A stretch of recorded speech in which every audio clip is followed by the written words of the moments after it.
Let's take a look at the Moose Toys One Piece live-action Luffy and Zoro Adventure Series figures. So the Adventure Series are $19.99 US. I found mine at Target. They're supposed to be 4 in the first wave with Chopper and Wapple. My stores did not get them, but we do have Luffy here, so this is kind of what the packaging looks like, which looks really nice. For those curious about size, here's the SH Figuarts Luffy from the live action. Here's the Anime Heroes Luffy. Here's a Marvel Legends figure. And here's a 5-inch Ninja Turtles figure. So the size is pretty nice. They're about 5.5 inches tall. And what's really cool too is they have kind of this like cartoony art style, which I think is fun. You know, it's good like kids and adults type thing. But the cool part is they really articulate. You got a ball jointed neck up above, shoulders that ratchet out, bicep swivel, double jointed ratcheted elbows, plus wrists that pivot in and out and rotate. You also have an ab crunch that moves forward and back. It's actually 2 ball joints, so that also includes torso range.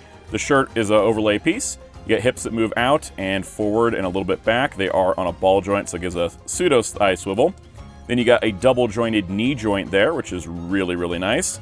And then you got a rotation here, mid-thigh, and then you've got an ankle that moves forward, back, left, and right. So Luffy poses pretty good, pretty much what other Luffy figures do. For accessories, you get his Wanted poster, which is really awesome. It's actually printed on both sides here, and you can hold it. Comes with my favorite accessory, which is a stand. It's got his straw hat emblem on one side, and then his specific design on the other, and that just pegs in, allows him to stand a little bit better.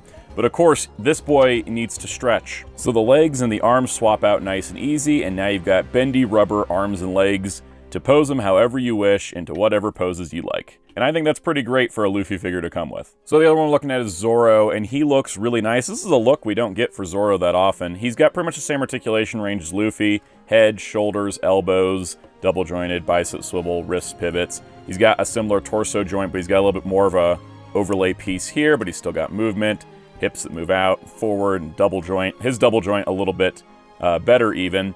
But of course he does come with the swords, and so you get the sheaths, and then each of the handles come out, so that way you can pose him with the swords out instead of the swords and the sheaths taking a hit for having to be one piece. And he has the same stand as Luffy, but it has Zoro's emblem on the bottom instead of Luffy's. So naturally you can pose Zoro with 2 sword style pretty easily, nice and simple, but he also comes with an alternate head, so you can have 3 sword style, which I think works nice and easy. Moose Toys is also doing minifigures, and there's a set of 5 that I found at my store. Let's take a quick look at those. So we got Luffy, who has actual rubber arms to him. We've got Zoro as well, and his swords actually come out of his hands, surprisingly. We got Tony Chopper as well, who looks adorable. We've got Mr. 5, which is one of the only figures of this character to ever be made. And we got King Wapple, who's also not a very common action figure guy. If you want to keep up with more One Piece videos and other videos on the channel, be sure to hit subscribe now.